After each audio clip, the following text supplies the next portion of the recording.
My son said he was paralyzed. He cried. He said he did not want to be a burden. I believed him. I paid for everything. Nurses, therapies, medicine, until one day I opened the door to his mansion, and I saw him dancing, laughing, with my money. If you are listening to my story, subscribe to William's Revenge Stories right now. We tell stories here that will make you question everything you thought you knew about your own family. Tell me in the comments where you are watching from. My name is Oliver Bertram. I am 71 years old, and I am not here to cry. I am here to tell you what I saw, what I discovered, what made me understand that sometimes the person you love the most knows exactly how to stick the knife in. On September 23rd, around 10 at night, I parked my truck 2 blocks from my son's house. I did not ring the bell. I did not call. I used the key I always had. I opened the door, and what I saw inside. What I saw made me never want to trust anyone again. There was music, not soft music, music that vibrated the walls, colored lights flashing like a nightclub, the smell of expensive perfume mixed with spilled whiskey and laughter. So much laughter.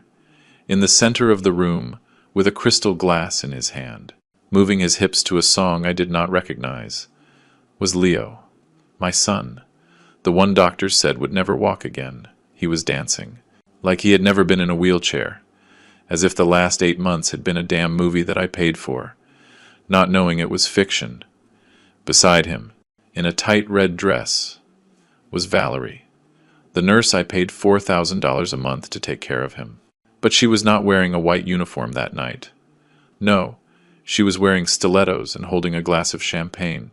She was laughing, pressing against him, kissing his neck while he held her by the waist. And around them, 5 or 6 other young people, all toasting, all shouting, all celebrating something I did not understand, until one of them, a tall guy with an unbuttoned shirt, raised his glass and said, "To Leo, the best actor I know," and they all burst out laughing. I did not move. I just stood there. The door opened to the cold night air. It hit the back of my neck. For 8 months I had believed every word, every tear, every medical report. For 8 months I drove 3 hours every 2 weeks to visit him, to bring him fruit, to hug him, to tell him everything would be okay. For 8 months, I transferred $9,500 a month to his account, over $100,000 in total, all to maintain a lie that was now dancing in front of me, with a drink in his hand and a smile I had never seen before. My son was not paralyzed. He never was. And the worst part is, he was not alone in this. No, every person I thought was caring for him. Every health professional who gave me reports.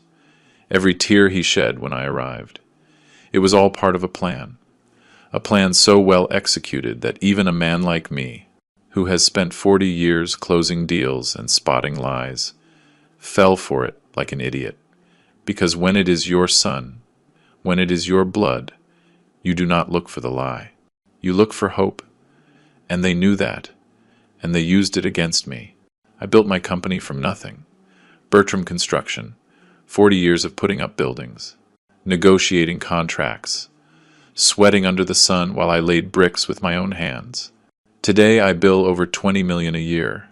I have 200 employees, 3 warehouses, trucks, and machinery. Everything I touch turns to money. But that night, standing in the doorway of that house, watching my son laugh with his glass of whiskey, I felt like the poorest man in the world. Because all that money, all that power, had done nothing to help me see what was right in front of me. A son who would rather steal from me than work. Teresa, my wife, died a year ago. A massive heart attack while she was making breakfast. She was gone in seconds, without a goodbye. I buried her with a broken heart, but also with the certainty that she had been a good woman. A woman who loved me, who raised our son with values. Or so I thought. Now, standing in that living room, seeing what Leo had done, I could only think one thing. Thank God she was gone before she saw what our son became. Thank God she did not have to see this. because this would have killed her all over again. What I saw that night was not just a betrayal. It was a setup, a stage play where every actor knew their part, and I was the only audience member who did not know I was watching fiction. Valerie was not a nurse. The guys who were always there when I visited, the ones in white coats who spoke in medical terms, they were not therapists. They were Leo's friends, accomplices, and they all got their cut of my $9,500 a month. They were all splitting the loot while I worked 14-hour days, thinking I was saving my son. It took me 5 seconds to process what I was seeing. 5 seconds where my brain tried to find an explanation. A miracle? A sudden recovery? Something I did not understand. But no, there was no explanation. There was only the truth. A truth so raw it hurt my bones.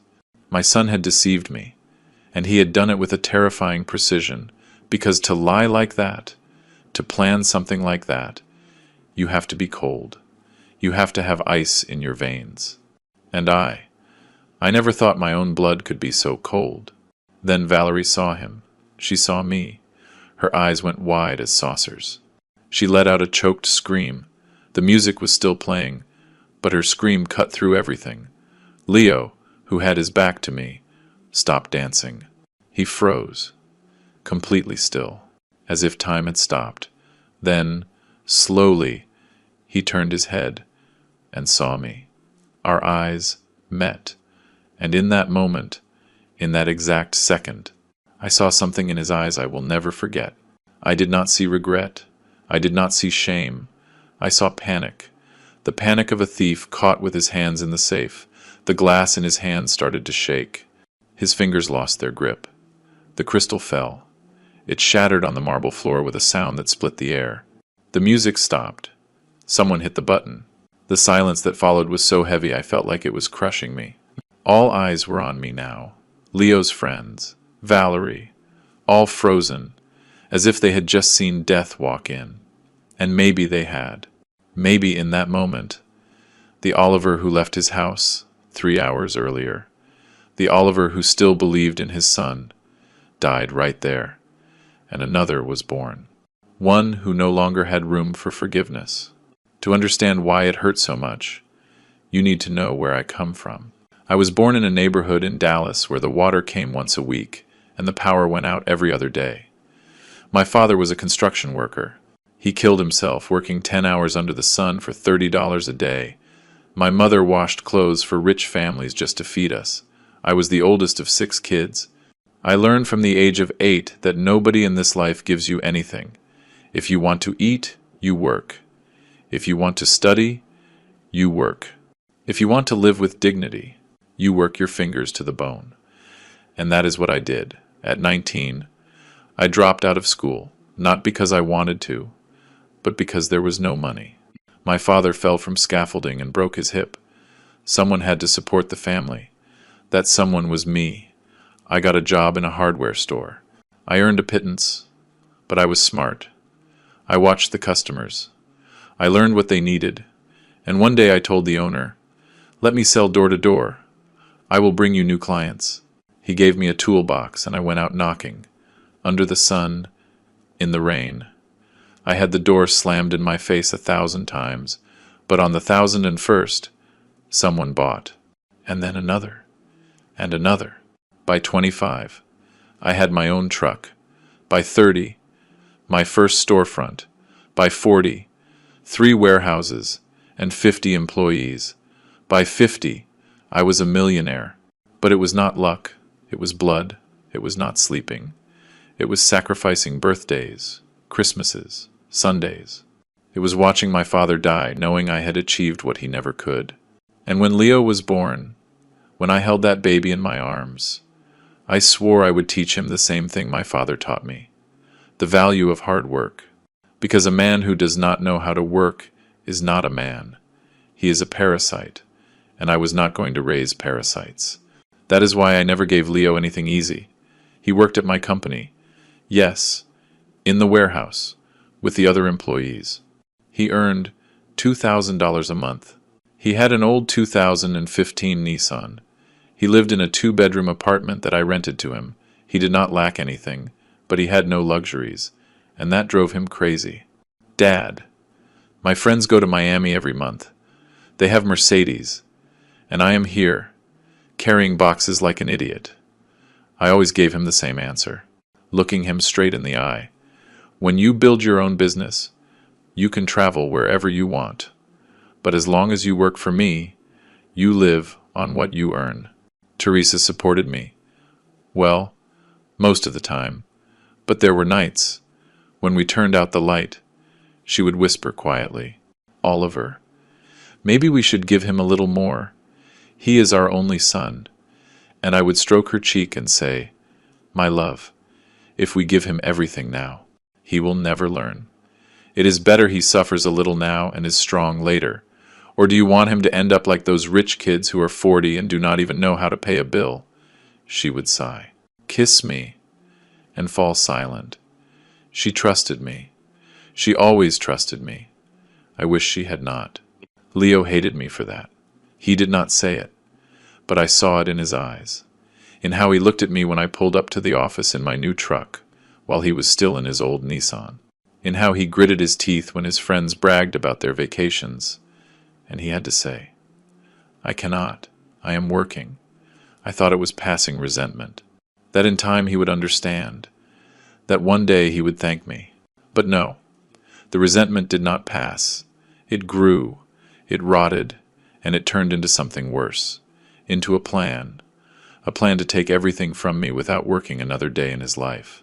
4 months after we buried Teresa, Leo came to see me. He was pale, dark circles under his eyes. He told me he could not take it anymore, that every corner of the city reminded him of his mother, that he needed to leave, to start over. I asked him, "Where?" He said, "Seaside Bay. It is a quiet city. I can work remotely in sales for the company from there." I thought about it, and I said yes. I would pay his rent for a year. I would help him get settled. But after that, he had to support himself. He agreed. He hugged me, and he said, "Thanks, Dad.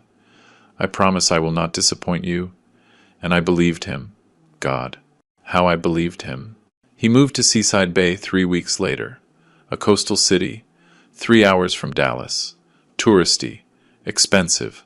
I rented him a large house with a garden, $2,000 a month, more than I wanted. But I thought, it is for a year. After that he can find something smaller. I helped him pack. We carried boxes together. We talked about what his new life would be like. He seemed excited, hopeful, and I was happy for him. I thought the change would do him good, that he would find peace, that maybe, away from me, he would learn to value what he had. What an idiot I was. How blind I was. 3 months after he moved, I got the call that would change everything, or so I thought, because in reality, that call did not change anything. It only revealed what was already there. The truth, the lie, the plan Leo had been cooking up since the day he moved. But I did not know that. I only knew my son was in trouble, and when a father hears his son is in trouble, he does not think. He does not analyze. He just runs. And that is exactly what I did. I ran right into the trap, with my eyes closed, with my heart open, and with my wallet ready to pay whatever it took. It was 2 in the morning. The phone rang with that insistence that only bad news brings. I grabbed it. It was Leo, but it was not his voice. It was a moan, a broken cry. "Dad, Dad, please, come." I sat up in bed. My heart was pounding so hard I thought it would burst out of my chest. What happened? "Son?" And then he told me. His voice choked with tears. "I had an accident. My car flipped on the highway. I am in the hospital. The doctor says that my spine... Dad, I cannot move my legs. The world stopped. The words would not come." And he continued, "Dad, I am paralyzed." I got dressed in the dark. I woke up my sister Martha. I told her, "Leo had an accident. It is bad." She did not even ask questions. She got dressed, and we left. 3 hours driving in silence on the empty highway. I gripped the steering wheel so hard my knuckles turned white. Martha looked at me out of the corner of her eye, but said nothing. She just breathed deeply. When we got to the hospital, a doctor was waiting for us. Dr. Raymond Estrada, his name badge said. He took us to a room, showed us x-rays, talked to us about vertebrae, spinal cord, irreversible damage, and I just thought, my son is never going to walk again. And I broke down, right there, in front of the doctor. I broke. 2 days later, they let us take him out of the hospital. Leo was in a new, shining wheelchair, the kind that cost $3,000. I paid for it without asking the price. Martha pushed the chair while I carried the bags of medication. Leo was quiet, in his head down, as if he was ashamed to be seen like that. When we got to his house, I stopped short. The entrance had a new ramp, stainless steel railings on the walls. The door was wider. Inside, there was medical equipment everywhere. An oxygen tank, monitors, a hospital bed in the living room. Someone had turned this house into a hospital, and it all happened in 2 days. Who did all this? I asked Leo. He looked up with glassy eyes and said in a broken voice, Doctor, Estrada helped me find a rapid adaptation company. Dad, I do not want you to spend any more. I knelt by his chair, took his hand and said, I do not care what it costs. What matters is that you are okay. He shed a tear, a single tear that rolled down his cheek, and I wiped it away with my thumb. In that moment, I would have given my life for him. I would have sold my company, my house, everything, because that is what a father does. And Leo knew it. Oh, he knew it. Then I heard footsteps. I turned. A young man, about 30, was coming down the stairs. He was wearing a white coat, dark jeans, immaculate sneakers. He had gelled back hair and a professional smile that looked rehearsed. Good afternoon, Mr. Bertram. I am Ben Aguirre, certified nurse. I will be in charge of Leo's daytime care. He held out his hand. I shook it. His grip was firm, but his eyes, something in his eyes did not give me confidence. They were too bright, too alert, as if he was measuring my every reaction. But I ignored it. I was tired, scared, and I needed to believe someone would take care of my son. Then she appeared. Valerie. She came down the stairs with soft, almost silent steps. She wore a full white uniform, pants, blouse, closed-toe shoes. Her hair was up in a high ponytail. No makeup, or so it seemed. She looked about 32, maybe younger, honey-colored eyes, a sweet smile. She looked at me and said calmly, Mr. Bertram, I am Valerie Santander, a nurse specializing in rehabilitation. I will be with Leo 24 hours a day. You can rest easy. Something in her tone made me breathe easier. She seemed genuine. She seemed to really care, and I believed her. God, how I believed her. Because I never imagined that woman was not a nurse. She was an actress, and she was playing the role of her life. Martha said nothing. She just watched. She had stayed by the door, arms crossed, looking at Ben, then at Valerie, then at Leo. Her face showed no emotion, just analysis. I knew her. I had been her older brother for 68 years, and when Martha made that face, it meant something did not add up. I went over to her and whispered, What is it? She shook her head, quietly. Nothing, we will talk later. But I did not have time for her intuition. I had to organize everything. I had to make sure my son had the best. So I let her comment slide. Mistake number 2. Leo asked me to stay that night. Dad, please, I do not want to be alone. I agreed. Martha went to a hotel, and I stayed in the guest room. But I could not sleep. Every hour I got up to check on Leo, and every time I went into his room, there was Valerie, sitting in a chair by the bed, taking his blood pressure, checking his temperature, writing things in a notebook. So professional, so dedicated. Once I looked at her and said, Thank you for taking care of him. She smiled, with that smile that looked like it came from a hospital commercial. It is my job, Mr. Bertram, and besides, Leo is a very strong patient. I felt calm. I thought, my son is in good hands. What a fool I was. The next morning, Dr. Estrada came to the house.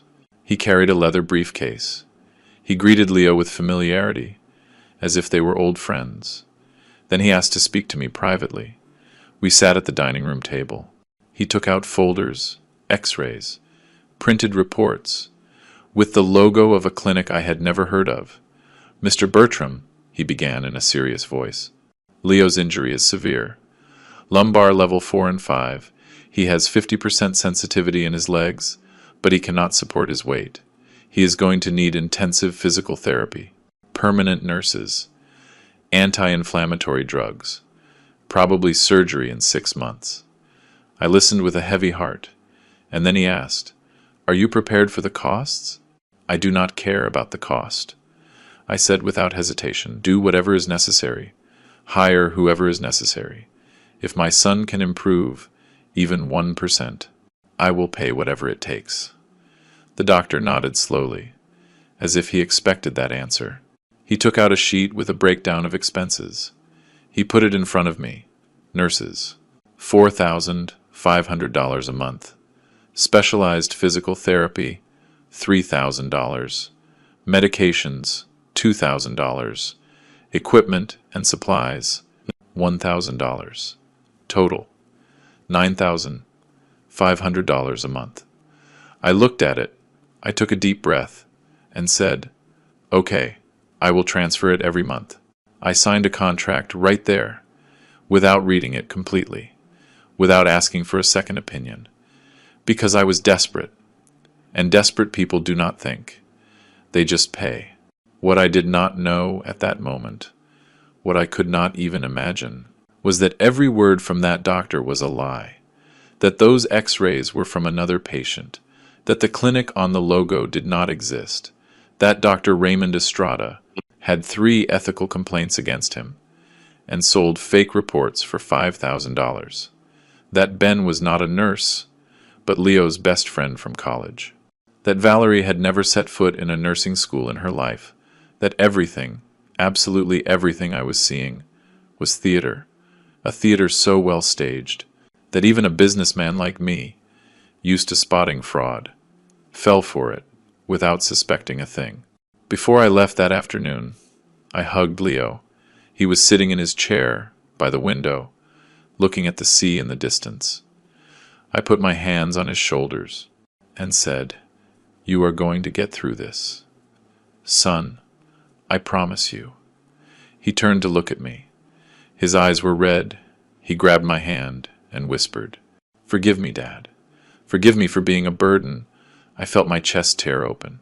I knelt in front of him, looked him in the eye, and said with a firm voice, "Never say that again.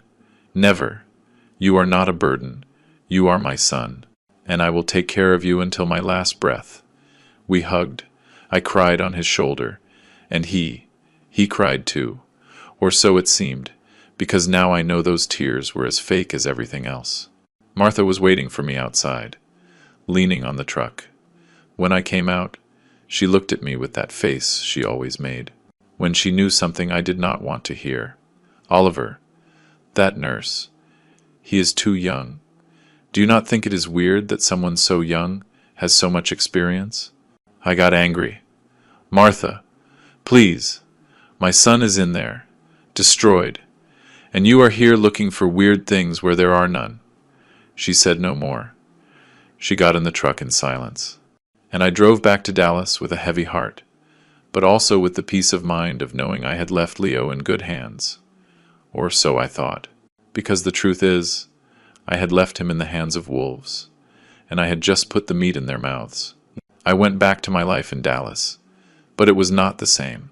Every morning I got up at 5, went to the company, reviewed orders, closed contracts, supervised job sites, but my mind was in Seaside Bay.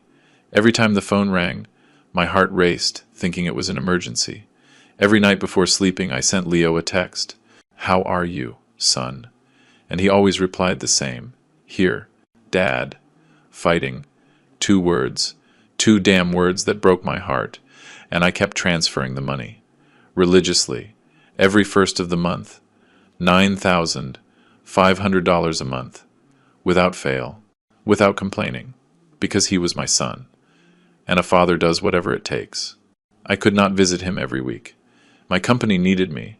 I had employees who depended on me, $1 million contracts to close, meetings I could not cancel, so I visited Leo every 2 weeks. But I always warned him first. Always. I would send him a text on Thursday. "Son, I am coming down this Saturday," and he would reply in a weak voice message. "Thanks, Dad. I miss you so much." I thought I was being considerate, that I was giving him time to prepare emotionally for my visit. What an idiot! What I was really giving him was time to set up the show, to turn his party house into a hospital, for his actors to put on their costumes. What I did not know was that every time I sent that text, Leo opened a group chat, a group called Operation Dad, and they were all in it. Valerie, Ben, Andrew, 2 other friends, and Leo would write, "Code Red. Dad arrives Saturday at noon. Valerie, white uniform. Ben, Andrew, get here at 10 a.m. Hide the bottles. Put away the designer clothes. Turn down the colored lights. Invalid mode. On." And they would all reply with emojis, laughs, confirmations, as if it were a game, as if fooling a father whose only wish was to save his son was something fun, something to laugh about. And on Saturday, when I arrived, everything was perfect. I would walk in the door and find Leo in his wheelchair, by the window, looking at the horizon with a sad face. Valerie would be by his side, in her impeccable uniform, taking his blood pressure. Ben would be reviewing some medical papers at the table. There was a heating blanket on Leo's legs, medicine bottles on the side table, a smell of alcohol and disinfectant in the air. It looked like a hospital. It smelled like a hospital. It felt like a hospital.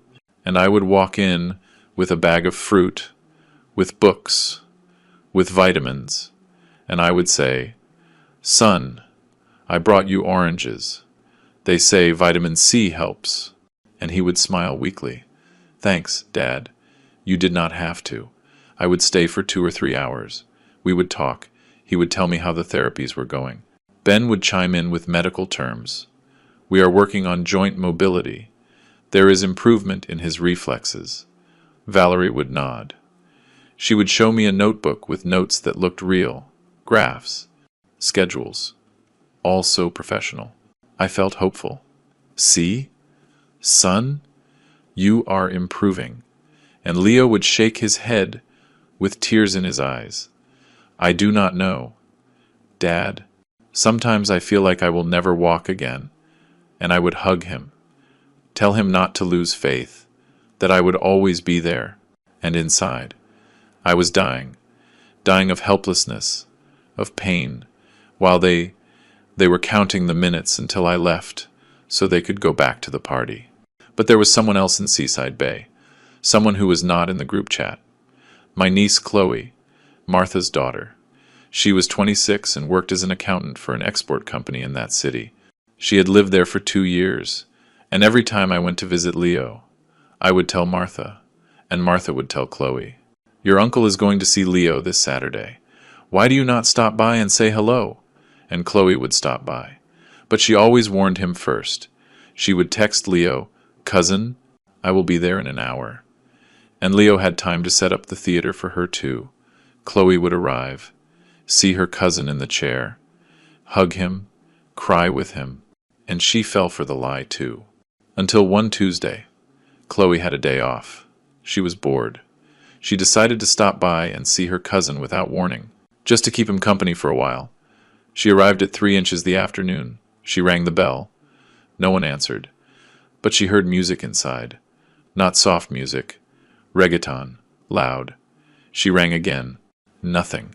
She walked around the house, and through a side window, the one to the kitchen, she saw something that froze her. On the table, there were beer bottles, glasses with ice, an open bag of chips, and laughter, male laughter. Chloe felt something was wrong. She stood there, not knowing what to do. Then she rang the bell insistently, and then the music shut off, abruptly. 2 minutes later, Leo opened the door, in his wheelchair, looking tired. "Chloe, what a surprise. Sorry. I was sleeping." She looked at him suspiciously. "Sleeping?" "I heard music." Leo laughed nervously. "Oh, yeah. Ben was cleaning and put on some music. He just left." Chloe walked in, looked around.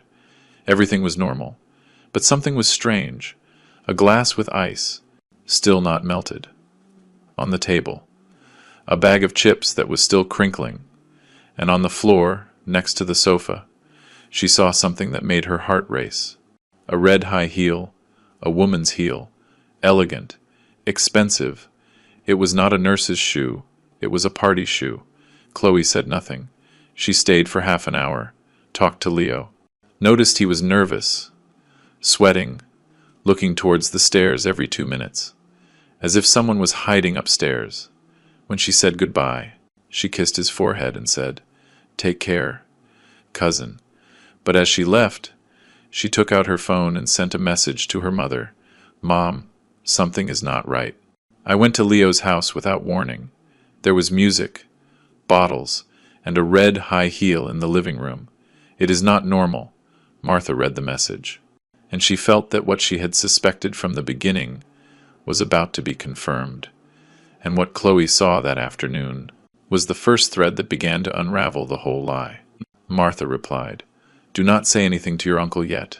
I need proof." And Chloe obeyed. But from that day on, she started passing by Leo's house at random times, without warning, sometimes in the morning, sometimes in the afternoon. And what she saw left her speechless. One time, a red BMW parked in the driveway. Another time, she saw Valerie leaving the house, with bags from a luxury store, laughing on the phone. Another time, she heard music and laughter at 11 at night, and every time she noted something, she sent it to Martha, and Martha saved everything, every photo, every message, every detail, waiting for the perfect moment to show her brother, because she knew Oliver would not believe her without proof. And the proof was about to arrive in the most devastating way possible. If you are following this story, leave us a comment telling us which country you are listening from. Sometimes, when I read your messages, I feel like I am not alone in this, and that gives me the strength to go on. 2 weeks after Chloe started watching, I made a decision. It was Thursday morning. I had a meeting canceled. Suddenly, I thought, I am going to see Leo. Without warning. I will surprise him. It was not suspicion. It was love. I wanted to see him, hug him, maybe stay all day with him. I thought it would do him good to see me arrive unannounced, that it would lift his spirits. How wrong I was. I got in my truck. I called Martha. I am heading to Seaside Bay. Want to come? She hesitated, then said, "Yes, I will pick you up in 10 minutes." And something in her voice sounded tense, but I paid it no mind. We drove the 3 hours in silence. I thought about the happy look on Leo's face when he saw me. Martha stared out the window, quiet. We arrived at 11 in the morning, a perfect time.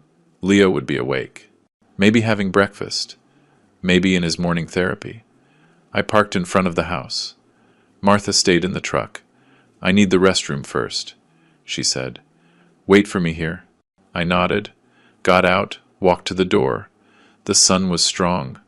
There was a strange silence. I rang the bell. Once, twice, nothing. But I heard something inside. Music. Not loud, but I could hear it. And voices. Voices.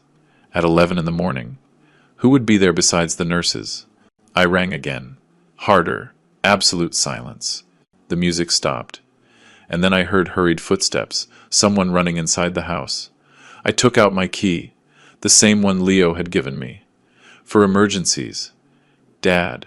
I put the key in the lock, turned it, the door opened, and the first thing I saw was Leo, standing, in the middle of the living room, standing, with a glass in his hand, looking at me, for 2 seconds. 3, maybe. We just stood there, him standing, me in the doorway.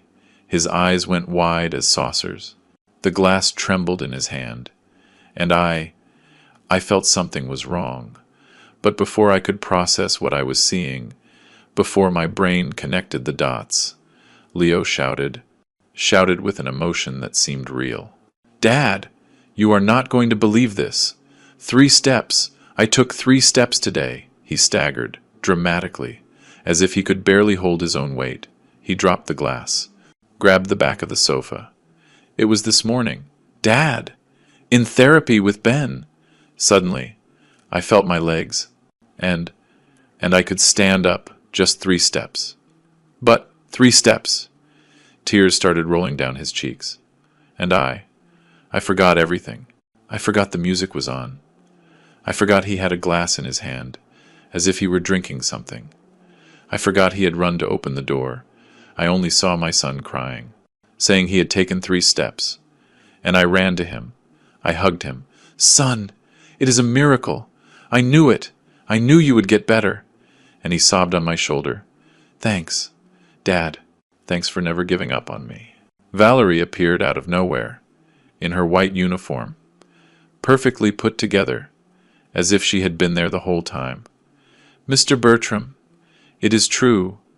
This morning, during the exercises, Leo managed to stand up. It was just for a moment, but it is a huge breakthrough." I looked at her, excited. "You saw it? It really happened?" She nodded with that sweet smile. "Yes, I was there. It was beautiful." And I believed her. I believed her because I wanted to believe her, because I needed to believe her. I stayed for 2 hours. Leo went back to his chair, said he was exhausted from the effort, that everything hurt. I made him tea, gave him his medicine, and when I left, I told him, "I will be back soon. Son, this is just the beginning." He smiled weakly. "I love you, Dad." And I left there with a heart full of hope. But Martha had not come in. She was still in the truck. When I got in, she was looking at me with a face I could not decipher. "What happened?" she asked. I smiled. "Martha, Leo took 3 steps. He is getting better." I expected her to be happy, to smile, but she did not. She just said, "Oliver, I saw something." My smile froze. "What did you see?" She pointed to the side window of the house, the kitchen window. "Before you went in, I got out to stretch my legs. I walked over there, and I saw him, Oliver, Leo, standing, not taking 3 steps. Standing, normal, walking from the kitchen to the living room with a glass in his hand, like nothing was ever wrong with him. I felt the air leave my lungs. "No," I said. "No, Martha. There must be an explanation. Maybe. Maybe it was the moment he took those steps. Maybe you saw him right at that instant." She shook her head. "No, Oliver. He was not staggering. He was not struggling. He was walking normally, like you and me. And when he heard you knock, he ran. He ran. Oliver. And when you went in, he was already acting. I felt anger, not at Leo, at her. You are wrong. You are looking for things that are not there. My son is getting better. And you want to ruin it." Martha looked at me sadly. "Fine. Do not believe me. But I know what I saw, and we did not speak the entire way back. I thought, Martha is jealous. She is resentful. But a small part of me, a part I tried to ignore, whispered, and what if she is right? And that question haunted me for days. Martha never believed me. From the first day she saw Leo in that wheelchair, something inside her screamed that something was wrong, but she had no proof. She only had that gut feeling women get when something does not add up, that intuition that men ignore because we think we are more rational, more logical. and we end up falling into traps they see from miles away. Every time I talked about Leo, about his progress, about how brave he was, Martha would look at me with those eyes that said, "I do not believe a word of it." But I shut her down. I made her feel paranoid, and she, out of respect, kept quiet until she could not anymore. A month after Leo became paralyzed, Martha came to my office unannounced. She walked in while I was reviewing some contracts. She sat across from me with that serious face she always wore when she was about to tell me something I did not want to hear. "Oliver, do you not think it is strange that this doctor is so helpful, that he comes to Leo's house at all hours? And that nurse, so pretty, so young, so perfect?" I looked up, annoyed. "Martha, please. My son is destroyed, and you are here inventing conspiracies. What do you want me to do? Leave him without care because the nurse is pretty?" She pressed her lips together, said no more. She got up and left, but in her eyes, I saw something that bothered me. Pity. She looked at me with pity, as if I were a fool who could not see the obvious. Martha watched everything. Every time I told her something about Leo, she took mental notes.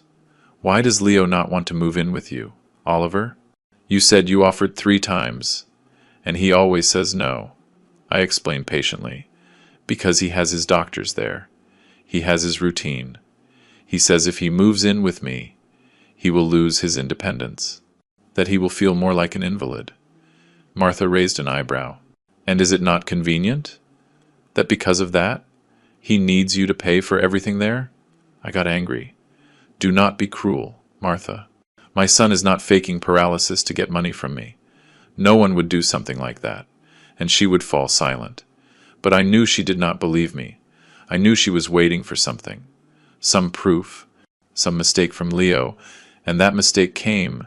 Late, but it came. Chloe kept passing by Leo's house without warning. Martha had asked her to keep an eye on him, and she obeyed like a soldier on a mission. One Wednesday at 10 in the morning, she passed by and saw something strange. A delivery truck from a liquor store, unloading boxes of wine and whiskey. The delivery guy rang the bell. Leo opened, walking. No chair, no crutches. He signed the receipt, carried a box inside, and closed the door. Chloe was hiding behind a tree with her phone in her hand.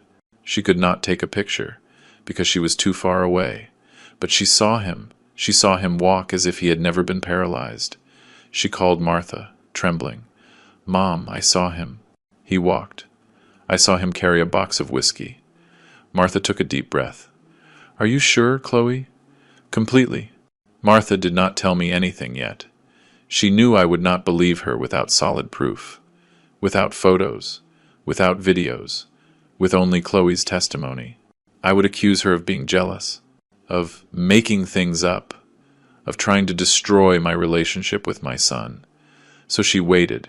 She asked Chloe to keep watching, to take pictures, to write everything down, and Chloe did. She bought a small notebook and started writing. Thursday, 4 p.m. Red BMW parked in front of the house.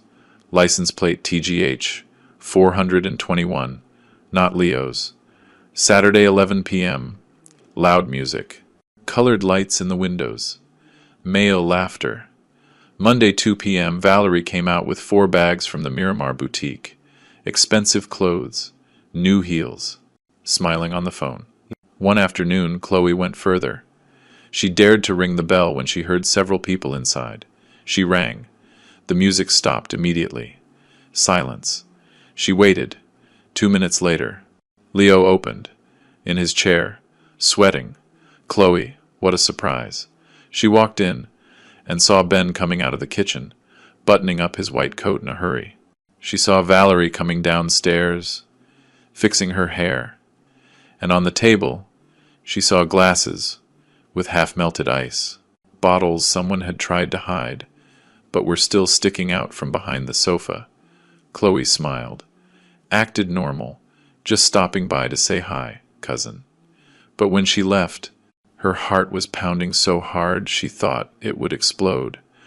And that night she sent everything to Martha. Photos, notes, details, and Martha saved it all in a folder on her computer titled The Truth About Leo. Martha had the gut feeling. Chloe had the evidence. But the worst discovery of all was missing. The one that would make everything explode. The one that would leave no room for doubt, because up to that point, everything was circumstantial. It could be coincidence. It could be misunderstanding. I could defend him by saying maybe he had good days, that maybe the therapy was working, that maybe the bottles belonged to the nurses. But what came next? What Chloe saw next? That had no explanation. That was the definitive proof. The one that would make Leo's entire house of cards collapse, as if it were made of sand. Martha came to my house every Sunday. We drank coffee together. We talked about the company, the family, everything except Leo. Because every time I brought up the subject, she tensed up. One Sunday she said to me, "Oliver, if you ever found out someone you love lied to you, what would you do?" I looked at her, puzzled. "What is that question for?" She took a sip of coffee. "Just curious. Would you forgive?" I thought about it, and I said with certainty, "Depends on the lie. If it is small, maybe. But if it is something big, something that makes me feel like a fool, no. I would not forgive." She nodded slowly, and I saw something in her eyes that unsettled me, as if she already knew something, as if she already had the answer to a question I had not even asked yet. Chloe kept watching, and one Friday night, her company organized an event at the Miramar Hotel in Seaside Bay, an end-of-year dinner for employees. She went in her best dress, smiling, relaxed. After dinner, she went to the restroom, and as she passed the ballroom next door, she heard music, reggaeton, laughter, clinking glasses. She peeked through the cracked open door, and she saw him, Leo, in the middle of the dance floor, dancing with a glass of champagne in his hand. No chair, no crutches, nothing. Moving his hips, laughing, beside him, Valerie in a red dress that clung to her body like a second skin, and beyond them, Ben and Andrew, with drinks in their hands, shouting and celebrating. Chloe felt the floor disappear from under her. Her hands were shaking when she took out her phone, unlocked it, opened the camera, and took pictures. 1, 2, 3, 4, from different angles. In one, you could clearly see Leo's face. In another, Valerie kissing him. In another, Ben raising his glass to Leo. Proof. Irrefutable proof. Chloe put her phone away, ran out of the hotel, got in her car, and drove straight to her apartment. Hands still trembling, she arrived, locked herself in, and called Martha. "Mom, I have it. I have the pictures. Leo was dancing, at a party, with Valerie, with everyone. Mom?" He was never paralyzed. On the other end of the line, Martha closed her eyes, took a deep breath, and said in a firm voice, "Send them to me. Now, it is time for your uncle to know the truth." That night, Martha did not sleep. She stared at the photos on her phone, over and over, zooming in, making sure there was no doubt, and there was not. Leo was there, standing, dancing, laughing, mocking his father without knowing it. Martha felt rage, a rage that burned in her chest, because she had suspected it from the beginning, but no one had believed her. And now she had the proof that would destroy her brother, the proof that would make Oliver never be the same, and even though she knew it would hurt, even though she knew it would shatter him, she also knew it was necessary, because the truth always hurts, but the lie kills slowly, and it was time to end this agony. Saturday morning, I was at home. I had just finished breakfast, reading the newspaper on the patio, with a cup of coffee in my hand. The sun was strong. It was hot. It was one of those days where everything seems calm, where you think life is predictable, that nothing bad can happen. Then I heard the doorbell. I got up, puzzled. I was not expecting anyone. I opened the door, and there was Martha, with a look on her face I had never seen, It was not sadness, it was not anger, it was determination. That look people get when they are about to say something that will change everything. And I knew, before she opened her mouth, that what was coming was not good. "Oliver, I need to talk to you." Her voice was firm, cold. She walked in without being invited, went to the living room, sat on the sofa. I closed the door, confused. "What is it, Martha? Are you okay?" She did not answer. She took her phone out of her bag, unlocked it, and put it on the coffee table. In front of me. "Look." I leaned in. I saw the screen. It was a photo of a party room, colored lights, people dancing. I did not understand. "What is this?" She zoomed in with 2 fingers, and my heart stopped beating. There, in the center of the photo, was Leo, standing, with a glass in his hand, dancing, laughing, and beside him, Valerie, in a red dress, pressed against him, kissing him. The world stopped. I heard nothing. I only saw the photo. I zoomed in more. I saw his face. It was him, no doubt. Leo, my son. The one I thought was in a wheelchair, unable to walk, suffering every day. There he was, dancing like nothing had ever happened. My hands started to shake. I felt something inside me break. It was not pain. It was something worse. It was the feeling that everything you had believed, everything you had loved, was a lie. When is this?" My voice came out hoarse. Martha answered calmly. "Last night. Chloe saw him at a party at the Miramar Hotel. She took several pictures. Oliver, your son was never paralyzed." I swiped to the next photo. Leo raising his glass, toasting, smiling. Another photo, Ben and Andrew, the nurses, with drinks in their hands, shouting something. Another one, Valerie hugging Leo, in heels, with that dress that cost more than a month's salary for one of my workers. It was all real. It was all true. And I had paid for all of it, for that party, for that champagne, for that dress, for that lie. I felt like I could not breathe. I sat down. Martha watched me in silence. She did not say "I told you so." She did not say "I knew it." She just waited. Waited for me to process what I had just seen. And I could not process anything. I just felt a void. A huge, swallowing void. "How long?" I asked, without looking up from the phone. Martha sighed. "Chloe has been watching him for 2 months. She has seen things. Oliver, a lot of things. Bottles, parties, expensive cars. Valerie leaving with bags from luxury stores. All paid for by you. All a sham." I clenched my fists. I felt rage. But it was not explosive rage. It was a cold, calculated rage. The worst kind of rage. The kind that does not shout. The kind that plans. The kind that waits for the exact moment to act. "Why did you not tell me sooner?" Martha looked me in the eye. "Because you would not have believed me. You needed to see this. You needed proof." And she was right. If she had told me anything without photos, I would have accused her of being crazy, of making it up, of trying to separate us. I stood up, walked to the window, looked outside. The street was empty. Everything was the same. But for me, nothing would ever be the same. Never. I stood there, in silence, for what felt like hours. But it was only 5 minutes.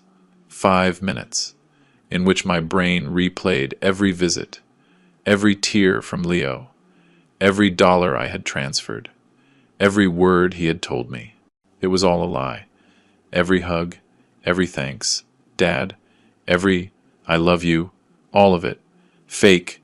I felt like I was choking, that the air was not entering my lungs. Martha was still sitting there, watching me, waiting, and then I broke the silence. "Call Arthur Reyes." Martha blinked, surprised. "Arthur Reyes? The investigator?" I nodded, without turning to look at her. "Yes. Call him. Tell him I need to see him today. Now. Martha took out her phone, dialed, spoke in a low voice. "Arthur, it is Martha Bertram.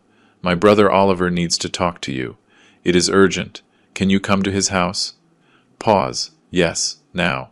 She hung up, looked at me. "He says he will be here in half an hour."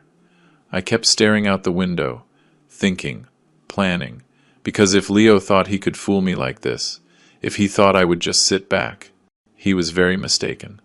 I was not the type to shout. I was not the type to make a scene, but I was the type to act. And when I acted well. Arthur Reyes was the best private investigator in the region. I had known him for 30 years. We had worked together when he was a cop, and I needed to investigate some suppliers who were stealing from me.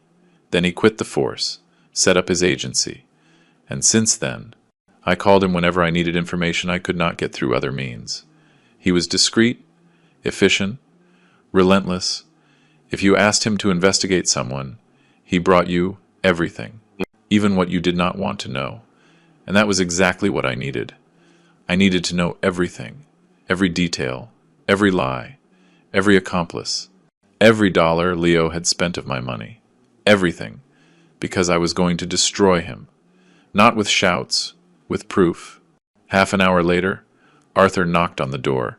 He was a man of 55, tall, thin, graying at the temples, with gray eyes that seemed to see right through people. He always wore a dark suit. He never smiled. He came in, nodded at Martha, then looked at me. "Oliver, what do you need?" He did not waste time on courtesies. I liked that about him. I showed him the photos, handed them to him one by one. He observed them in silence, expressionless. When he finished, he looked up. "Your son." It was not a question, it was a statement. I nodded. "I want you to investigate him. Everything. Who he is with, what he does, where he goes, how much he spends, who his accomplices are. I want every detail. I do not care about the cost." Arthur put the phone in his pocket. "How much time do I have?" I looked him in the eye. 2 weeks. "I need to know everything in 2 weeks." He nodded. "You will have it." He stood up, headed for the door. Before leaving, he turned. "Oliver, if what you suspect is true, what I am going to find will hurt you. Are you sure you want to know?" I did not hesitate. "I am sure. I want the truth, the whole truth, even if it destroys me." Arthur nodded slowly. "Understood." And he left. The door closed, and I stayed there, standing, feeling like I had just declared a war against my own son. But there was no turning back. Arthur Reyes was the best private investigator in the region, and he was also the only man I trusted to do what was coming. Martha stayed with me the rest of the day. We did not talk much. We just sat in the living room, in silence, each lost in our own thoughts. I replayed mentally every visit to Seaside Bay, every tear from Leo, every time he told me, "Thanks, Dad," while I transferred him money, and now it all made sense. The excuses not to move in with me, the always scheduled visits, the too pretty nurse, the too young therapist, it was all part of the plan, and I had fallen for it like an idiot. But not anymore, because now I knew the truth, and the truth, even though it hurt, had freed me from the trap. Now there was only one thing left, for Leo to know that I knew, and that day would come soon, very soon. Arthur had told me he needed 2 weeks, 2 weeks to investigate everything, to follow him, to get proof, 2 weeks that felt eternal. But before those 2 weeks began, before Arthur started his work, I needed to do something. I needed to go somewhere I always found peace, where I always found answers. The next day, very early, I told Martha I needed to be alone. She understood. I got in my truck and drove to St. Michael's Cemetery. There, under a jacaranda tree that blooms every April, Teresa is buried. I arrived at dawn. The cemetery was empty. Just me, the dead, and the questions burning inside me. I knelt in front of her headstone. There were dried flowers someone had left weeks ago. I removed them carefully, put down the white roses I had bought on the way, and then I spoke, as if she could hear me, as if she were still there, sitting next to me, like in the early mornings when we could not sleep, and we talked about everything. Teresa, forgive me for taking so long to come. I know I have been absent. I know I do not come as often as I should, but it is just. It hurts to see you here. It hurts to know you are gone. My voice broke. I took a deep breath. The cold morning air burned my lungs. I have to tell you something. Something about Leo. Something that you maybe already knew. The words came out like a river that had been held back too long. The photos I saw. My love. Leo was never paralyzed. It was a lie. Everything was a lie. He robbed me. He deceived me. And I believed him. I fell for his trap like an idiot. The tears started to fall. I did not try to stop them. You know the worst part? That while I was crying for him, while I was waking up in the middle of the night, worried, wondering if he was suffering, he was laughing at me, while I transferred him money thinking I was saving him. He spent it on parties, on luxuries, on women, on mockery. I hit the grass with my fist. I felt the pain in my knuckles, but it was a lesser pain compared to the one in my chest. How could I be so blind, Teresa? How did I not see what you saw? And then I remembered. Like a lightning bolt illuminating the darkness, I remembered something I had buried in my mind, because it hurt too much. 2 weeks before Teresa died, she came to my office. It was late, around 9 at night. I was reviewing contracts. She walked in without knocking. She looked tired, worried. She sat across from me without saying anything for a moment. Then, Oliver, I need to talk to you about Leo. I looked up, annoyed that she was interrupting me. What is it? She hesitated, fidgeted with her hands. He asked me for money again. $30,000. He says it is for an import business with a friend. Something about electronics. But, Oliver, something in his eyes. I did not like it. When I asked for details, he got nervous, changed the subject, and then he left quickly. I sighed, annoyed. I dropped the papers on the desk with more force than necessary. Teresa, it is normal for him to ask for money. He is finding his way. He is trying to grow. Let's give him a chance. Or do you want him to be stuck all his life? She shook her head slowly. I did not give it to him. Oliver. I told him no. I got angry. Really angry. What do you mean you did not give it to him? He is our son. If he is asking for money, it is because he needs it. She looked at me with those sad eyes that I now understand. Something tells me he is not telling the truth. Something in my heart tells me he is lying to us. And I said horrible things to her. You always think the worst of him. You always look for reasons to distrust. You are his mother, Teresa. You should support him, not destroy him with your suspicions. She just looked at me, sadly, with a sadness so deep that it breaks my heart to remember it now. I hope I am wrong. Oliver, I really hope so. And she stood up, left the office, closed the door gently, and we never spoke of it again, ever. A week later, she had the heart attack, died while making breakfast, collapsed in the kitchen, and I never apologized for those words. I never told her, you were right, my love, forgive me. And now, kneeling in front of her grave, with the photos of Leo dancing still burning in my pocket, I understood everything. You were right, Teresa. You were always right. And I did not listen to you. I treated you badly. I made you feel like you were crazy. Forgive me, my love. Forgive me for not seeing you were right, for defending the indefensible, for being so blind, for choosing him over you when you were the only one telling the truth. I cried. I cried like I had not cried since the day of her funeral. I cried until I had no tears left, and when I finally stood up, when I finally wiped my face on my sleeve, I knew I had to go home. I had to find something. Something Teresa had left. something I had never had the courage to open. I drove back, my heart racing.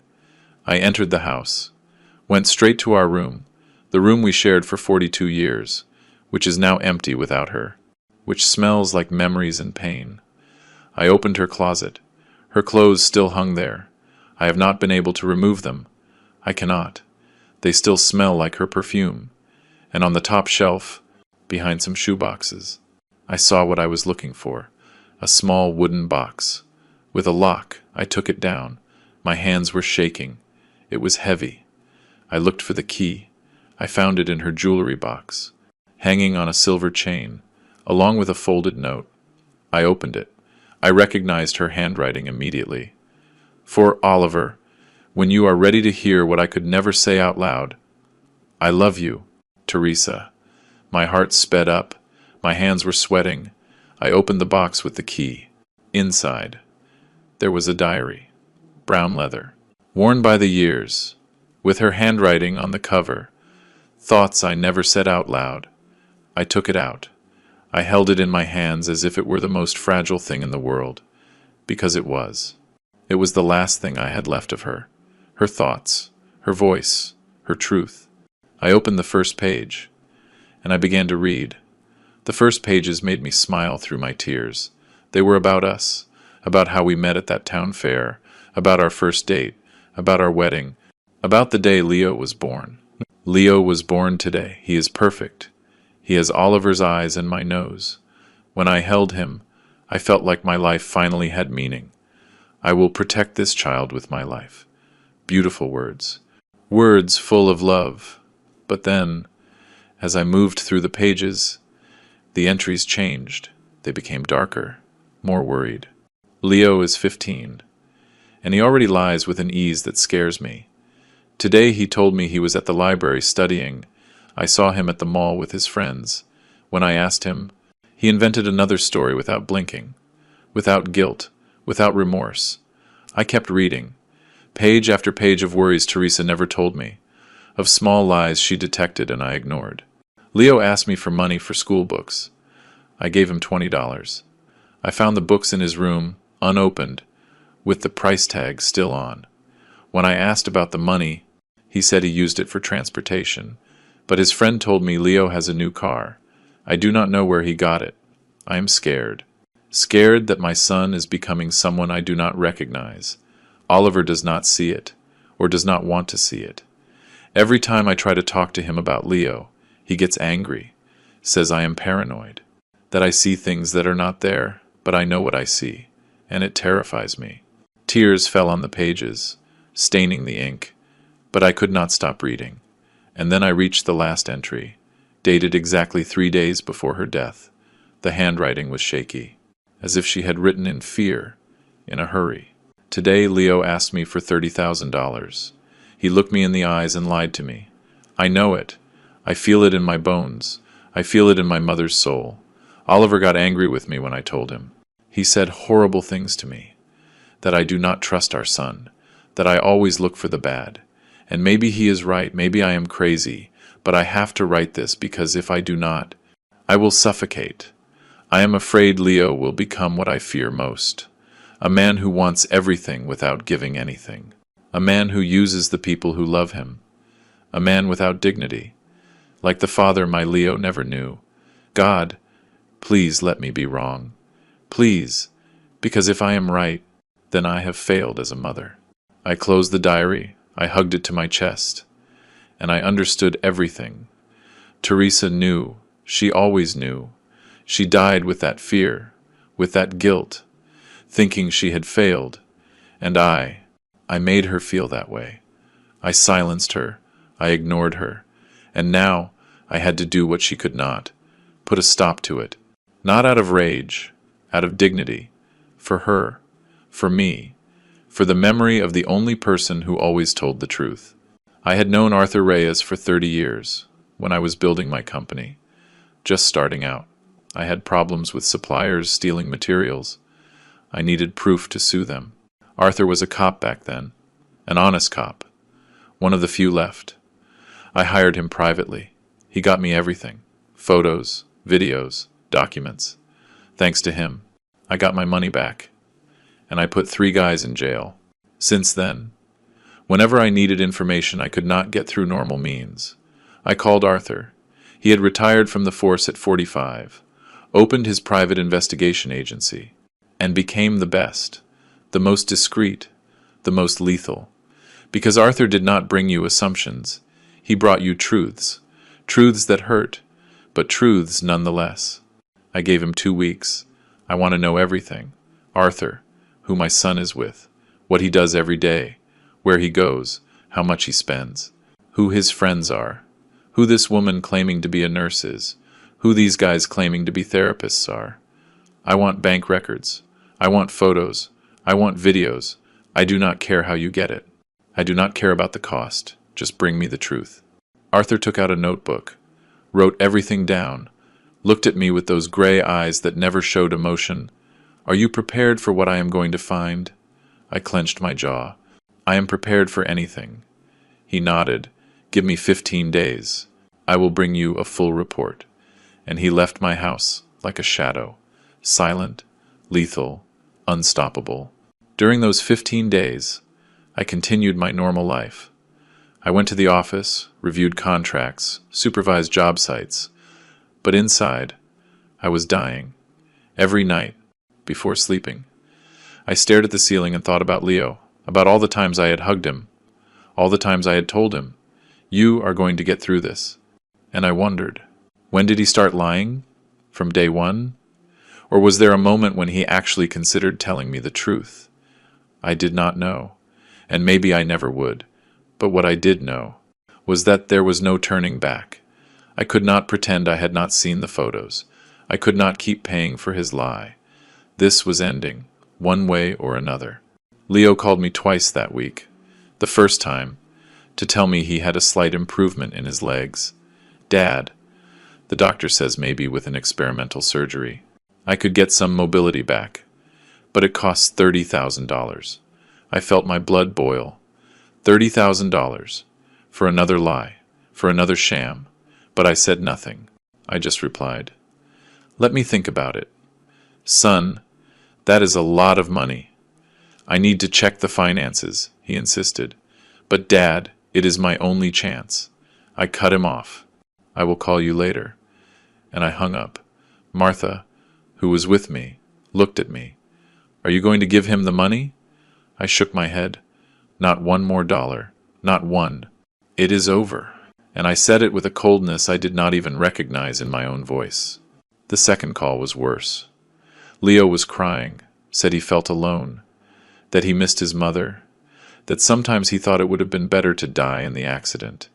And I wanted to scream at him. I wanted to tell him I knew everything, that I had found him out, that he was a damn liar. But I held back, because Arthur had not delivered the report yet. And I needed everything, every detail, every piece of proof, so that when I confronted him, he would have no way to escape. So I told him what he expected to hear. "Do not say that. Son, I will visit you soon. Hold on a little longer." And he, with a broken voice, replied, "Thanks, Dad. I love you."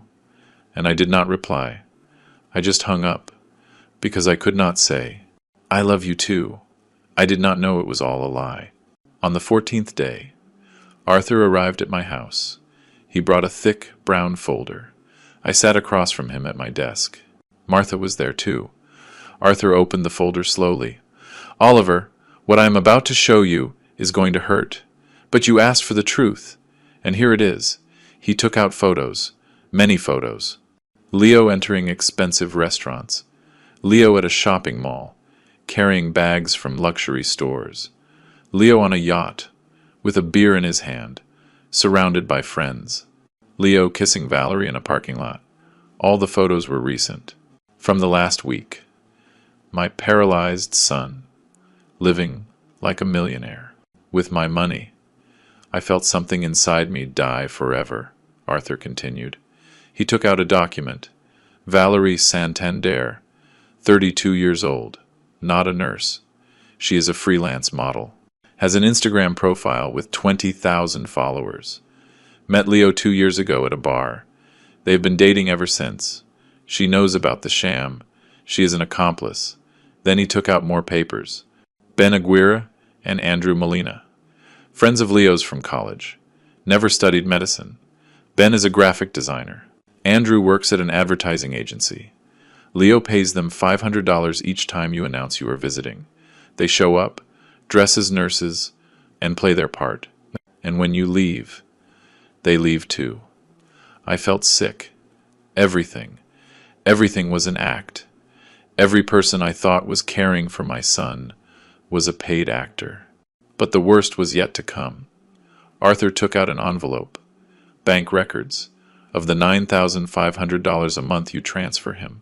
Leo spends an average of $7,000 on parties, restaurants, clothes, weekend trips to Cabo and Miami.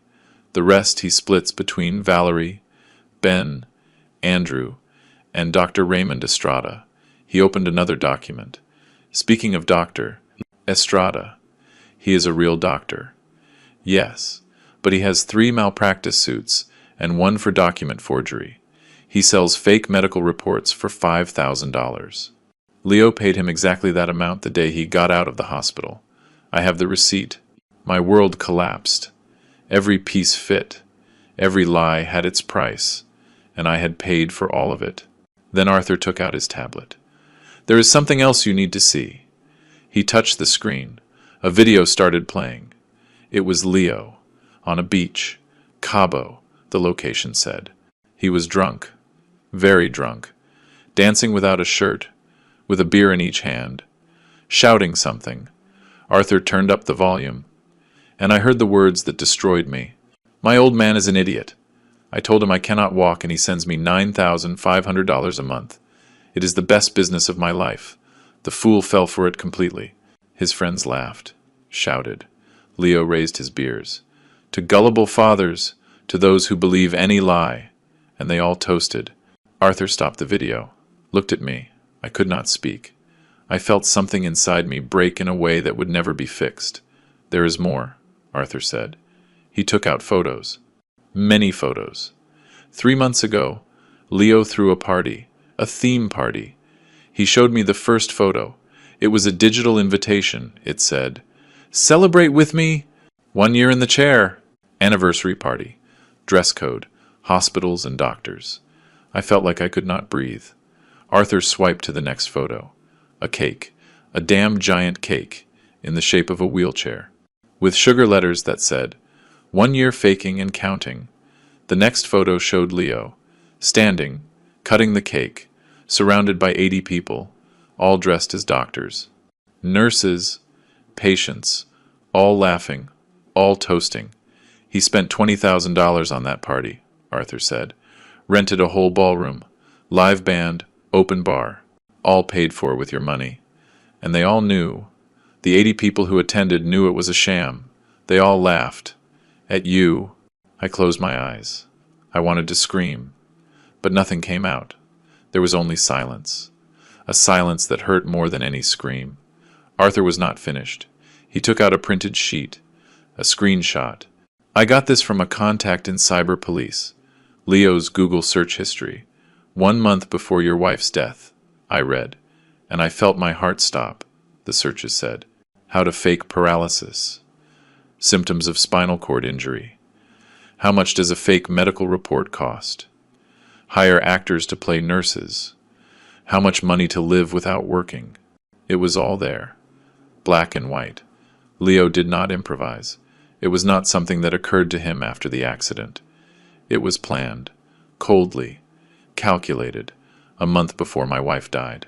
While she was dying, while I was crying, he was planning how to rob me, and I did not know whether to laugh or cry, because the son I thought I knew never existed. Arthur closed the folder, looked at me. What are you going to do? I did not answer right away. I just sat there, staring at the closed folder, feeling the weight of the world fall on my shoulders. A tear rolled down my cheek. Just one. I made no sound. I did not sob. I just let it fall. Martha put her hand on my shoulder, and then I wiped the tear with the back of my hand. I stood up and said with a voice that did not sound like mine, I am going to see him, but this time, without warning. Arthur nodded slowly. Do you want me to go with you? I thought about it, and said, Yes, but you stay in the car. I am doing this alone, and that decision, that surprise visit, would be the end of Leo's empire of lies. We left that same afternoon. A Saturday I drove. Arthur was in the passenger seat. We did not talk the entire trip. 3 hours of silence. I gripped the steering wheel so hard my knuckles turned white. I thought about what I was going to say, what I was going to do, but every time I tried to plan something, my mind went blank. Why were there no words for this? There was no prepared speech to tell your son you know he deceived you in the worst way possible, that he robbed you, that he lied to you, that he laughed at you while you cried for him. There were no words. There was only rage, a cold rage burning inside me.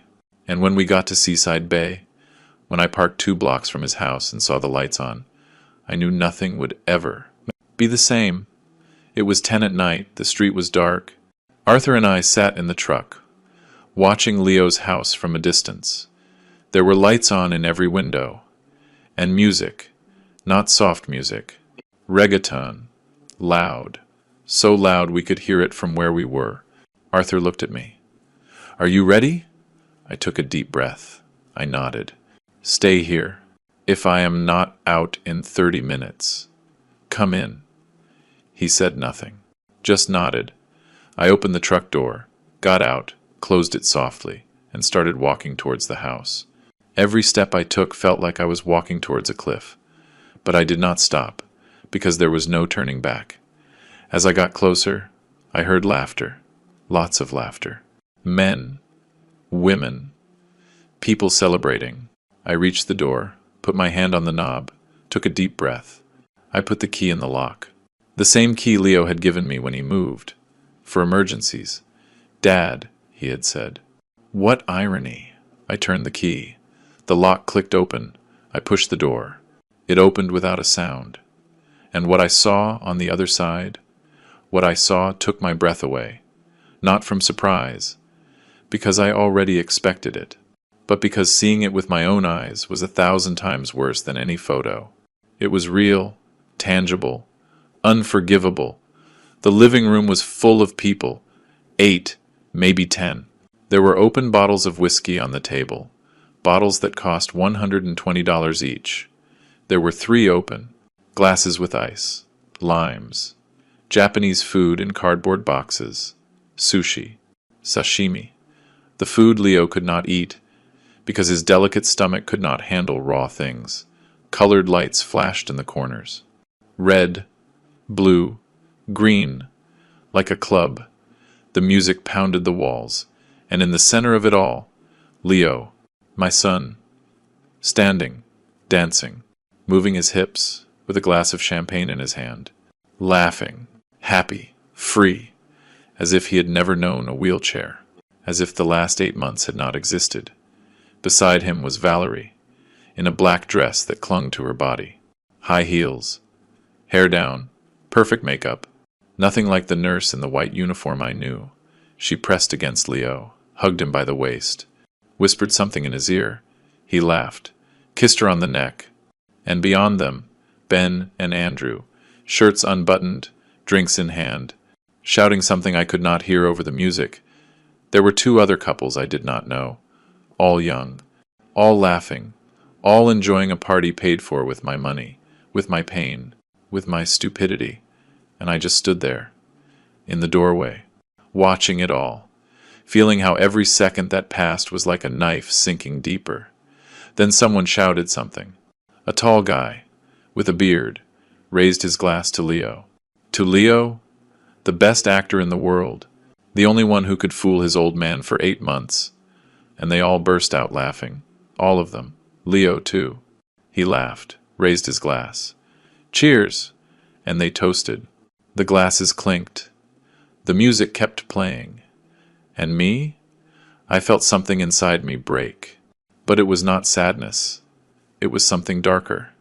Something I had never felt. It was the exact moment that love turns into something else, into something cold, into something that no longer forgives. into something that only wants justice, and that something took control of me. Valerie was the first to see me. She was facing the door. She looked up, and her eyes met mine. For a second, she did not react, as if her brain could not process what she was seeing. Then her eyes went wide as saucers. Her mouth, too. She let out a choked scream, a scream that cut the air like breaking glass. The music was still playing, but that scream was enough. Everyone turned to her, then followed her gaze. And they saw me, standing in the doorway, with my wrinkled shirt, with my shoes dusty from the road, with my face that showed no surprise. Because there was no surprise. There was only certainty. And that certainty was the most terrifying thing of all. Someone ran to the sound system. The music stopped. The silence that followed was so heavy you could feel it in the air. No one moved. No one breathed. It was as if everyone had frozen. And then Leo, who had his back to me, turned his head slowly, very slowly, like in a horror movie. His profile was silhouetted against the colored lights, and when he saw me, when our eyes met, I saw something I will never forget. I saw panic, pure panic. The panic of someone who just realized it is all over, that the lie is finished, that the game is lost, and that now comes the punishment. The glass in his hand started to shake. It shook so much that the champagne spilled over the edges. Leo tried to say something. He opened his mouth, but nothing came out, just a choked sound. He tried to take a step towards me, but his legs did not respond. Not because he was paralyzed, but because fear had paralyzed him. And then the glass fell. It slipped from his fingers. It fell in slow motion, and it shattered on the marble floor with a sound that echoed through the whole house. Crash. Glass everywhere. Spilled champagne, forming a puddle. And that sound was like a signal. Because after that, no one moved again. It was just Leo and me, looking at each other. In a silence that screamed louder than any word, I took one step forward. Just one. Slow. Deliberate. And I saw how everyone backed away, as if I were dangerous. As if I was emitting something scary. Valerie pressed against the wall. Ben and Andrew looked down. The other people hid behind the sofa. They all knew. They knew something bad was going to happen. But no one was leaving. Because they wanted to see. They wanted to witness the moment it all exploded. And I stopped 2 meters from Leo. I looked him up and down. His legs, perfect. No atrophy. No scars. Nothing. His arms, strong. Healthy. His face, there was no pain. No suffering. There was only fear. Fear of losing everything he had gained with his lie. "Dad," he whispered. His voice came out broken, trembling. He tried to smile, but the smile came out twisted, fake, desperate. And then he said something that made me want to hit him. Something so pathetic, so badly acted, that it was like a final insult. "It is a miracle." "Dad, it is a miracle! I was just about to call you today. You are not going to believe it. I was able to stand up this morning. In therapy." "The doctor says it was a miracle. I am cured." And he took a step towards me, stumbling dramatically, as if he could barely keep his balance. "It is incredible. Dodd, after so much time. I can finally walk." And he held out his arms, waiting for me to hug him, waiting for me to believe him. One more time. But I did not move. I said nothing. I just looked at him, with a look that said everything, a look that said, "I know everything." And in that second, before Leo could keep talking, before he could invent another lie, I knew that everything Arthur had told me was not enough. The reality was worse, because it is one thing to read a report, to see photos, hear recordings, but it is another thing to be there, standing in front of the lie, watching your son act until the very last second, trying to save himself with another farce. And that showed me that Leo was beyond saving, that there was no remorse, that if I had not arrived that night, he would have continued, for months, for years, until he had bled me dry of every last drop, And that was what gave me the strength to do what came next. To end this, once and for all. Leo was still standing there, arms outstretched, waiting for me to hug him, waiting for me to fall for his lie one more time. Tears were starting to form in his eyes, tears he had perfected over 8 months, tears he knew exactly when to release for maximum effect. Dad, please, believe me, it was this morning, in therapy. Suddenly, I felt something in my legs, and I could stand up. The doctor says it is a miracle. I was going to call you first thing tomorrow to give you the news. His voice trembled, his hands too, but I knew that tremor. It was not emotion, it was fear. Fear of losing everything, of his house of cards collapsing, and it was already collapsing. Valerie reacted. She took a step forward, in her black dress and heels. She tried to put on a concerned nurse face. Mr. Bertram, it is true. I was with him this morning when I raised my hand, a sharp, firm gesture, like when you stop an employee who is about to say something stupid in an important meeting. She stopped mid-sentence, her mouth open, her eyes wide, and she backed away, because she saw something in my eyes, something that told her there was no going back, that the game was over, and that she was on the list too. Ben and Andrew had hidden behind the sofa, cowards. The other guests started gathering their things, trying to leave without making a sound. Rats leaving a sinking ship. I walked slowly through the room. My shoes crunched on the pieces of glass from the broken goblet. I looked at everything around me, the bottles of whiskey on the table. Johnny Walker Blue Label. $120 a bottle. There were 3 open. The Japanese food. From the most expensive restaurant in Seaside Bay, $80 per person. The plates still full. Wasted. On the sofa. Shopping bags. Louis Vuitton. Gucci. Versace. Clothes that cost more than the monthly salary of my employees. The sound system. Bose. Latest model. $1,500. All paid for with my money. With my pain. With my stupidity.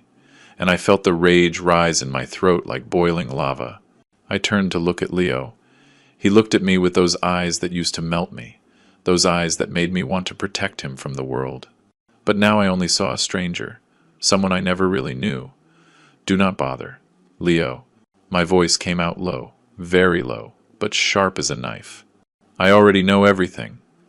The silence that followed was absolute. Leo blinked. Once. Twice, as if he had not understood. What? What are you saying, Dad? His voice came out high, nervous. I took another step closer.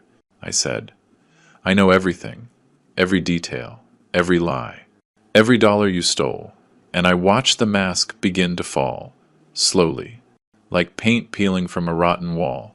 I know about the parties, the trips to Cabo and Miami every weekend, the fake invoices from Dr. Raymond Estrada. I know Valerie is not a nurse. She is your girlfriend. A freelance model. I know Ben and Andrew are not therapists. They are your friends from college. You pay them $500 every time I come to play their part. With every word, I watched Leo shrink, like a balloon losing air. His face went from surprise to panic, from panic to desperation. He tried to speak. Dad, But I continued, I know you never had an accident, that there was never a flipped car, that you were never in the hospital, that it was all staged from day one. And then I took the envelope out of my jacket pocket. I took it out slowly, calmly, like someone drawing a weapon, and I threw it on the table. The envelope landed between the bottles and the food. It opened, and photos spilled out. Lots of photos. Leo on a yacht. Leo entering expensive restaurants. Leo carrying luxury store bags. Leo kissing Valerie in a parking lot. Documents. Bank statements. Receipts. Printed Google searches. Everything. Absolutely everything. I know you planned this a month before your mother died. My voice was shaking now. Not from fear, from contained rage. You Googled how to fake paralysis. You bought fake medical reports. You hired actors, all while your mother was dying. While I was crying at the hospital. You were planning how to rob me. Leo staggered. Literally. As if my words were physical blows. Dad. I can explain. His voice was a choked whisper, a pathetic attempt to save himself. But I had no more patience. I had no more compassion. And then I shouted. For the first time all night, I shouted. Explain what? Leo? Explain what? My voice echoed through the house. Valerie jumped in fright. Ben and Andrew cringed more. Are you going to explain how? While I was crying at your mother's grave. You were designing how to rob me. Are you going to explain how? While I thought I was saving you. You were laughing at me with your friends? Are you going to explain how you toasted to yourself? For being the best actor? For fooling your old man? Every question was a whip. And Leo could only hang his head. The silence that followed was sepulchral. No one breathed. No one moved. It was as if time had stopped. And then I reached into my other pocket. I took out the house keys. The same keys he had given me 8 months ago. For emergencies. Dad, he had said. I held them up in front of him. They shined under the colored lights. And then I dropped them on the table. They landed with a metallic, final, definitive sound. If you faked not being able to walk so you would not have to work. Now you are going to learn to run. Leo. My voice was low again. Cold. Lethal. Because tomorrow at 8 in the morning, this house stops being yours. The accounts are frozen. The contracts with Dr. Estrada, canceled. Every dollar I paid you these 8 months. It is over. Leo looked up. His eyes were red. But I did not know if they were real tears or acted, and frankly, I did not care. Dad, please, give me a chance. I can change. I can. The hug I gave felt lighter, as if I was leaving behind a weight I had been carrying for months. Then I heard his voice, shouting, desperate, Dad, please, do not leave me. I am sorry. I am so sorry. But I did not stop, because I had heard enough lies. I did not need to hear one more. I reached the door, put my hand on the knob, and then, without turning, without looking at him, I said the last words I would say to my son for a long time. Your mother died believing you were a man, believing you were good, that you were honest. Thank God she never knew you were a fraud. And I felt those words destroy him. I heard a sob, a real sob this time, a sob that sounded like defeat, like shame, like guilt. But it was too late, far too late. I opened the door, walked out, and closed it behind me. The sound of the door closing was like the final period on a story that should never have been written. But now, at least, it was over. Arthur was still in the truck. He saw me come out, started the engine. I got in without saying a word. We drove away from there. And as we drove back to Dallas, my phone started ringing. Once, twice, 10 times. I looked at the screen. It was Leo. I declined the call. It rang again. Declined. It rang again. And again. And again. That night, Leo called 47 times. Left voicemails, text messages, begging, pleading, promising he would change. That he would pay me back every dollar. That he would do anything. But I never answered. Not that night. Not the following nights. Not ever.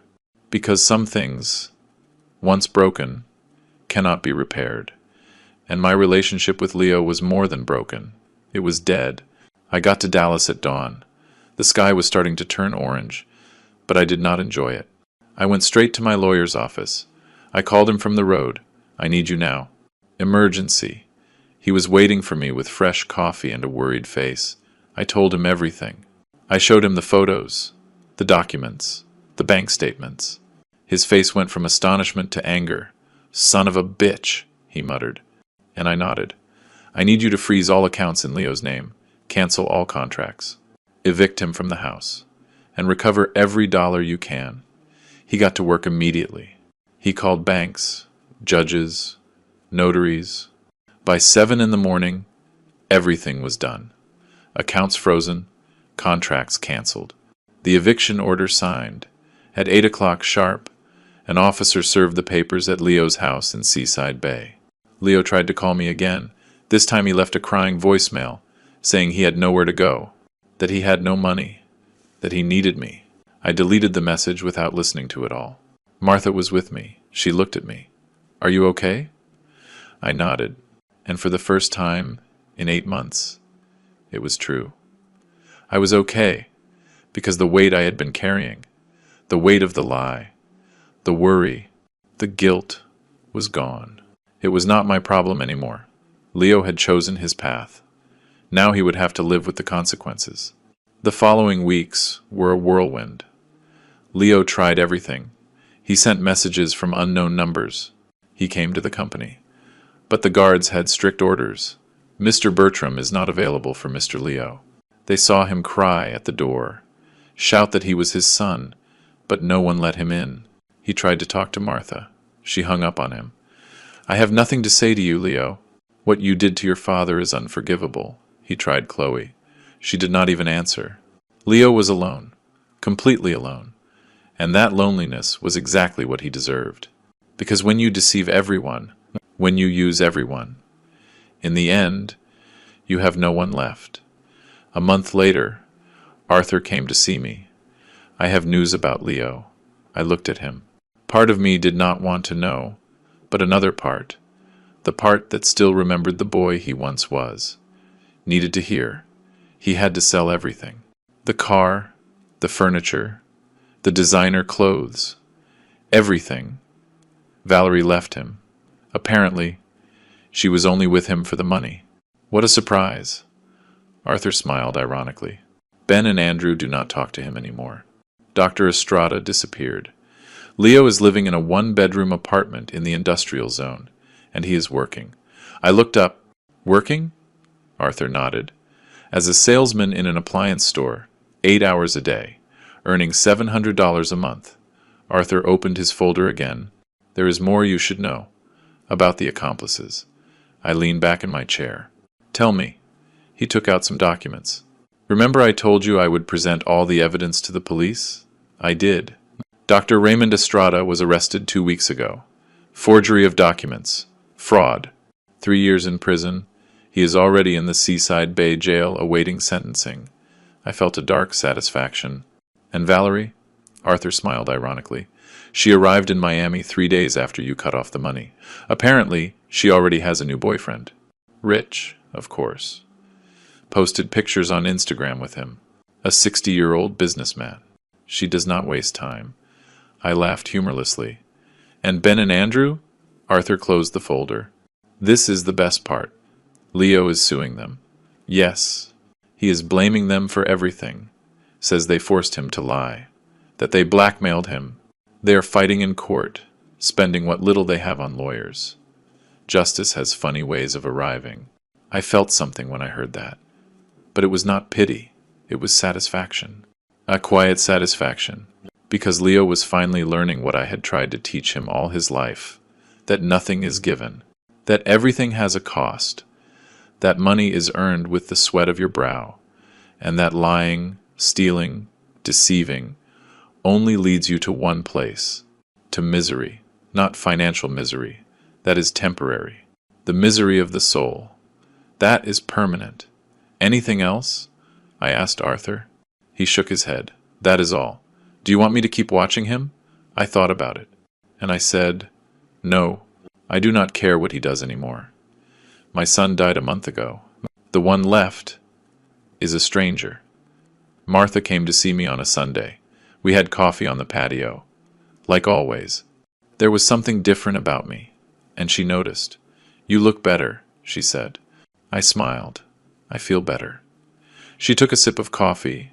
"Do you have any regrets?" The question was direct. Like everything about Martha, I thought about it. I really thought about it, and I answered honestly. "For believing him for so long? Yes. I regret not seeing the signs, not listening to you when you told me something was wrong. That is what I regret." I paused. "But for cutting him off, for taking everything away from him, I do not regret that. Not for a second. It was the right thing to do." Martha nodded. Your mother taught me something.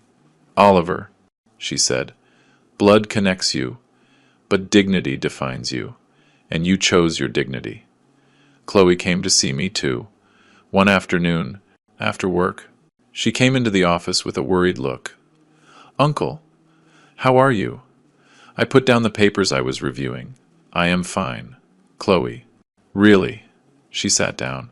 I know it hurts, but you did the right thing. I smiled. For the first time in months, a real smile. Your mother taught me that blood is not worth more than dignity. And it is true.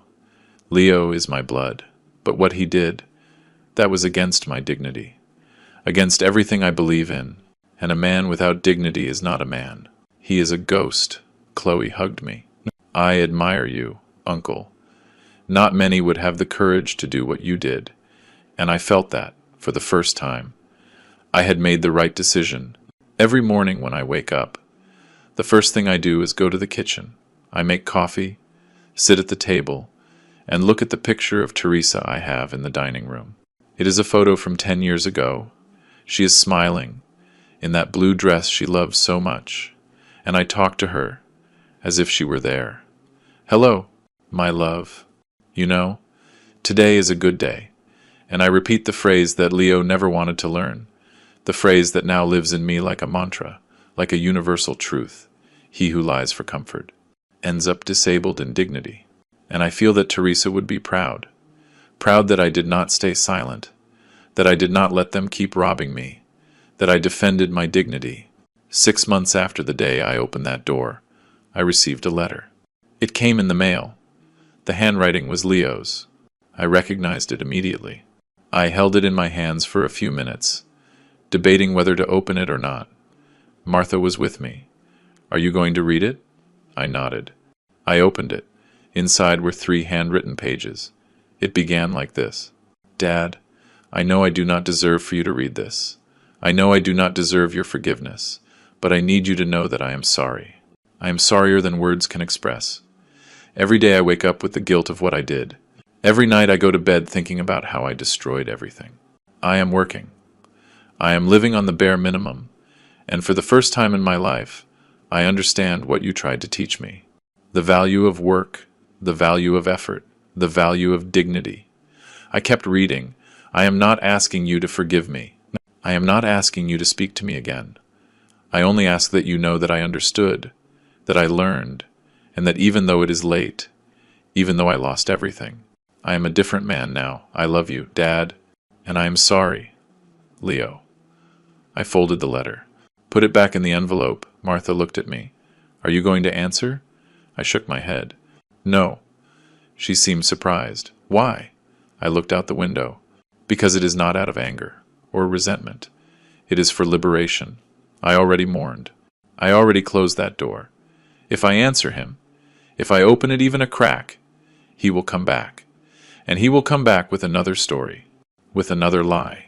And I have no more room in my life for lies, only for truth and peace. Today I am 72 years old. My company continues to grow. My employees respect me. Martha and Chloe visit me every week. And I am at peace. A peace I did not have when Leo was in my life. Because that was a false peace, based on lies. Now my peace is real. It is solid. It is mine. And no one can take it from me. Sometimes I think about him, about the boy he was, about the man he could have been, and I feel sadness, but not regret, because I did what a father must do. Teach. I taught him with love for 38 years. He did not listen, so I taught him with consequences, and that was the best lesson I could give him, because he who lies for comfort ends up disabled in dignity. And I chose my dignity, forever. And you? If your own son had lied to you like that, if he had robbed you in that way, if he had watched you cry while he laughed, would you have had the courage to cut him off, or would you have forgiven, just because he is your blood? Leave me your answer in the comments. I want to know what you would do in my place. If this story made you feel something, if it made you think, if it made you question your own values, leave us your comment below. Like, Share this video with someone who needs to hear it. And subscribe to William's Revenge Stories, because here we tell real stories that hurt, but also teach us. Stories that remind us that dignity is not negotiable. Never. Thank you for listening to the end. Thank you for being here. See you in the next story.